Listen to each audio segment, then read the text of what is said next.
Hi, everyone. Welcome to Clutch Entertainment today. And today we're going to be talking about my top 10 worst experiences in jobs, schools, and sports. So, over the years, I've had a number of different things that have affected me physically and mentally, and a lot of different things that, have impacted my life and made me who I am. But these top 10 things have really affected me in my job, schools, and sports over the years. And I would say they were the toughest things that I did go through within those different things over the years, just pretty much growing pains in general. So I'll like to start with number 10. So number 10 was when I worked at McDonald's. I was 16. There was this guy that I went to high school with, and pretty much every day I went to work, and he would be there. He would be like, "Hey, you want some weed?" I'd be like, "No, no, dude." And he would just every day he would just ask me, "You want some weed? You want some weed?" And I just didn't want weed. I mean, it was illegal. I was like, "Look, I don't smoke weed. Like, it's okay. You can have your weed." And I told the manager about it, and the manager asked him about it and confronted him, and he said, "I don't have any weed. I don't know what you're talking about." But it was just really annoying because every day he would, just ask me over and over, "Do you want weed? Do you want weed?" And I wasn't that type of person. I didn't smoke weed, and I still don't. It just wasn't a good experience at all, and it was kind of like a deterrent when I worked at the job. It was one of the many things at McDonald's that I really didn't care for. When I worked at McDonald's in general, like I said in another video, when I was 16, like there was a lot of crazy things that went on there, and a lot of crazy people that went into McDonald's, and they also interacted with me, and they interacted with other people in there, including coworkers, people who just like came in there to buy food. It was just a number of different crazy things, and it just wasn't for me. So number 9, I would say, is when I worked at a Walgreens. I would I would say, "Oh, I need to take off or I need to go," and because I work at school, like I go to school and then I'd come there and um, go there and work. And when I came back from like when I went to like my college, back when I went to 4-year university after I finished my associate's degree, I went away to school. And when I went away to school, I said, "Hey, I can't work. I don't want to work when I'm in school right now. When I come back on winter break, you'll have a job for me." And the guy said, "Yeah, that should be fine. I mean, you should be able to just come in here and work, and it should be normal." So what happened was, over the months, they actually got a new manager overall, and this guy, he was the assistant manager at the time when I went to school, and he didn't like me. Everything I did at work, he would be like, "Yeah, you need to stock the shelves better, or you need to sell more, cigarettes behind the counter," stuff like that. And I was just like, okay. Like, he was just very like particular in what he wanted, and he wanted me to like sell all these things extra and upsell everything at Walgreens. And I'm just like, that's kind of weird. So the other manager ended up getting transferred to a different store. So this one actually took over and became manager of the store. So when December came around, I said, "Hey, I'm ready to work again." He goes, "You don't have a job here anymore." I said, "Is there a reason why?" He goes, uh, "You haven't worked here since August." I said, "Well, I was told that I'd have a job when I came back." And he goes, "No, you don't have a job anymore." And it just kind of just made me feel kind of like, really, I'm not needed? Like, you're going to do that to me? It was just a hurtful thing too, because like when you're in college, everybody needs money, and I can't make money if no one's telling me like, "Oh, you can't work here. It's not going to help you at all because you don't have any money and you can't get a job." So I had to basically take off winter break and just chill and do nothing, and I didn't make any money. So I ended up going back to college, and I was completely broke. So it was a complete waste, and it just wasn't a good experience, especially with that manager, and he just didn't like me. So I would say number 8 would be, there was one time when I was doing work and learn at college, which basically like it helps pay for your school and what you do in school. And basically in the work and learn, I was putting dishes, like I would do dishes and putting them away and stuff like that. There was this one day where they have all these huge dishes come in because like they're serving all the students, and you work for all the students and helping them out. and the huge dishes, like there was like a stack like this high, like super high, and they only put me back there for some reason. And I said, is there a reason I'm not going to help? They said, you can handle the job. And I literally went through the whole thing. I was only supposed to be there like 2 hours. It ended up taking me like 3.5 hours. And it was terrible the way they treat me. Like after that semester, I was like, there's no way I'm doing work and learn here anymore. I'm done. So I ended up getting transferred and did desk sitting the next couple semesters. But the person in charge was like a real jerk, and he just didn't care about anyone. He just basically wanted to get everything done, and he'd put everyone that he didn't like on like the grunt jobs, and he put all the girls out serving food where they just had to just scoop out stuff for people and food and stuff like that. But he didn't do that to any of the girls. He didn't put any of the girls on dishes or anything. He made all the guys do the dishes and all this crazy stuff. It was not cool at all. I did not like that. I thought it was a terrible experience. So number 7, I actually got I was a really good kid in school, so I never got any detentions or anything really. There was this one time I got a detention for not getting my homework in a day late. And I always like got my homework on time. It was just this one thing that I completely forgot about it.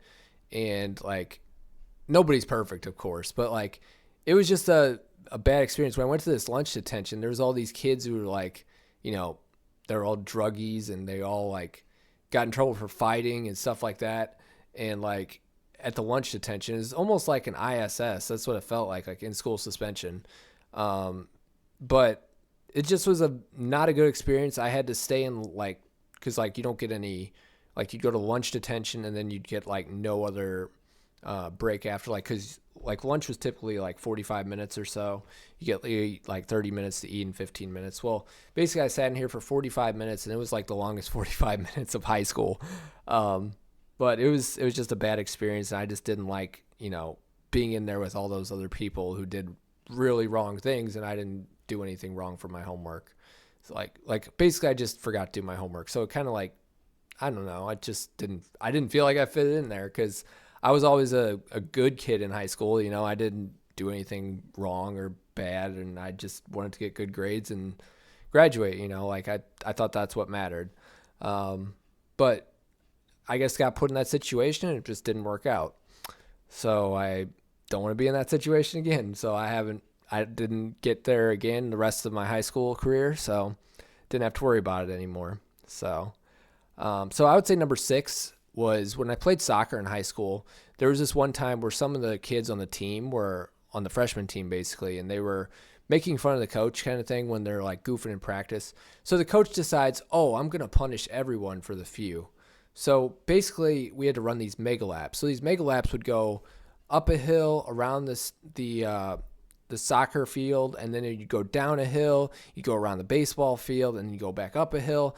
It ended up being, I think we did like 20 total, or 12 to 15 or 20 total. I can't remember exactly how many we did, but it was at least like, if you had to calculate it out, it was at least 5 miles or 6 miles of running, like the whole practice. That's what we got put on doing because of 1 or 2 people on the team who,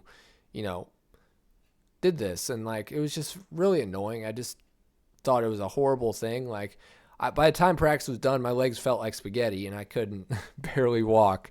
But like, for sure I was in really good shape. Like I was really good endurance and stuff like that, but it was just not a fun time. And it was just not something that I ever want to run like 5 or 6 miles again like that.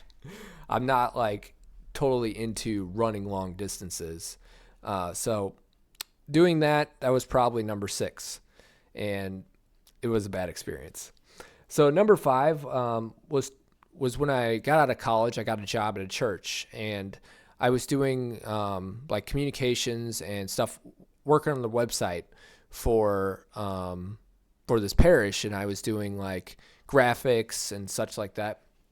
So there was a few times where I wanted to make certain graphics, and I made the graphics, and the person in charge would tell me, I don't want it like that. It's just not going to look good. And I said, well, it is, because like you got to have like the advertising on the site so people can see it and stuff. And he's like, no, we can just do that outside of it. But I was hired on to be like the technology consultant / website person who worked on the website too. So it's kind of like one of those things where I was like, why am I doing this? And then he told me, oh, I want you to start doing envelopes and folding all the information and flyers and sending them out. And it's just like, it just put me on a bunch of grunt work, and I just didn't like the grunt work. It was just like, kind of drove me a little crazy. I just couldn't stand like working in an office setting doing like receptionist work. Like I don't mind doing receptionist work, but like he would put me on it every day, and he hired me on to be a communications specialist for the parish. So like that's the thing. Like, why would you hire me for that if you're going to put me on grunt work, and you're going to put me on phones, and you're going to put me on envelopes, and you're going to put me on stuff like that? And it just was like tedious work. It wasn't even like anything creative or fun like I was doing. And the few times where I did get creative or fun, like there was times where I'm like, hey, I need something to do, because I'd complete the task that he wanted me to. And then he'd just be like, okay, well, I want you to just sit there and do nothing. And I didn't feel like I was being very present or productive while I was working there. And I think that kind of took away my purpose there and made me feel insufficient. So overall, that was probably my number 5. Number 4 was probably taking a class for credit at college, and basically taking the same class again and getting like no credit for it, basically. So I went to community college my first 2 years, and certain classes transferred over to the college I went to. And the college I went to meet with the advisor, and he said, oh, you need these classes.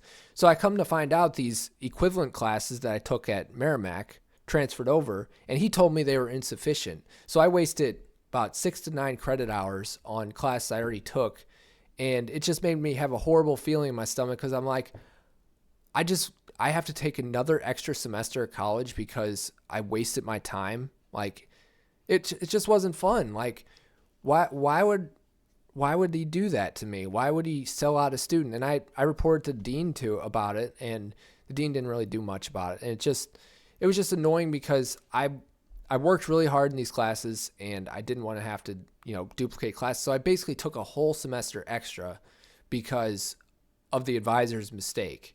And I did double check. Like I said, oh, is this equivalent? He said, no, they're not. But I comes to find out I did an audit on it, and it did. So it just didn't make a lot of sense. And I would say that really bugged me a lot. So that was my number 4. Number 3 was when I was confronted at work, actually this year at my current job, and I did something, and like I just changed some setting or something like that. Supposedly I changed the setting, and I was confronted by my leader, and he said basically, we need to have a talk. And I'm just like, what's going on? So a representative from HR said basically, yeah, you've changed somebody's calendar. And I said, I never changed anybody's calendar.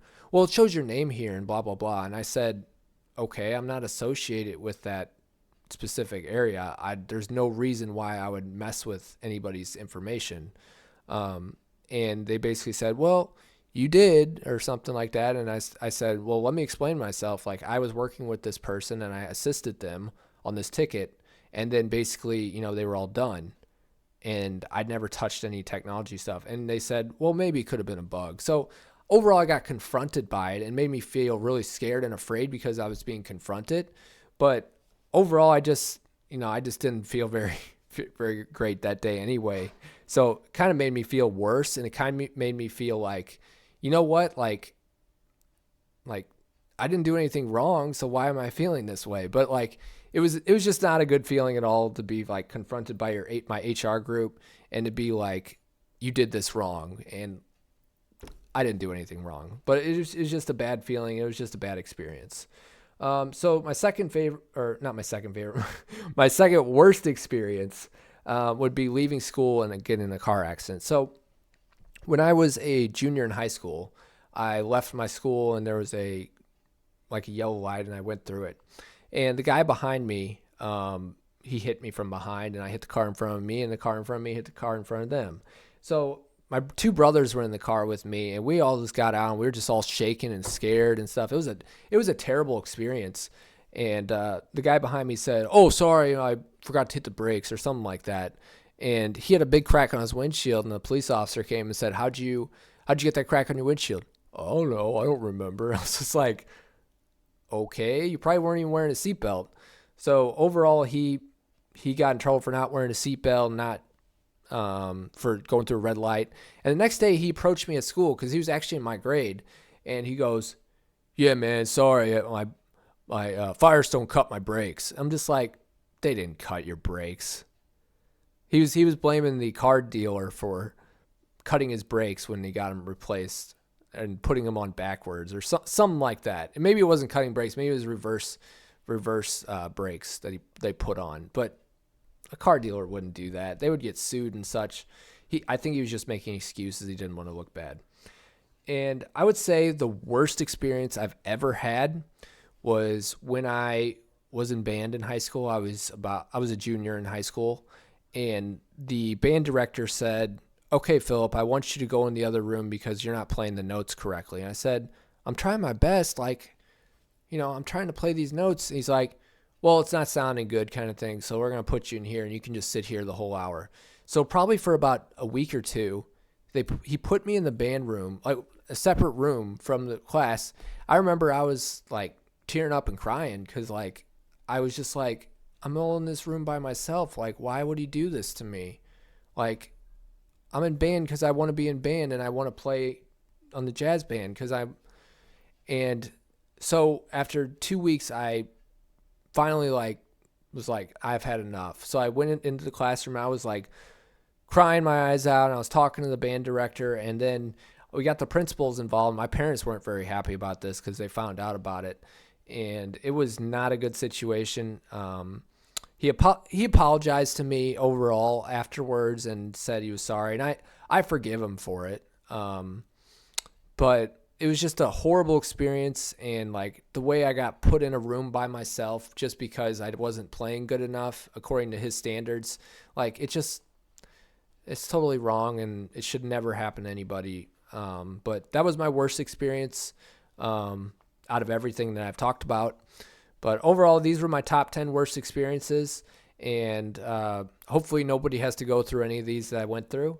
But overall, they helped me to shape my own experiences as a person, and they helped me to realize not everything that I do is wrong. It's just the experiences. Sometimes we don't have good experiences in our life, and we just got to make the best of what we got. So thank you for watching Clutch Entertainment today, and if you have any stories you have, like I said at the beginning, just leave them in the comment section below. And thank you very much, and have a great rest of your day. Bye.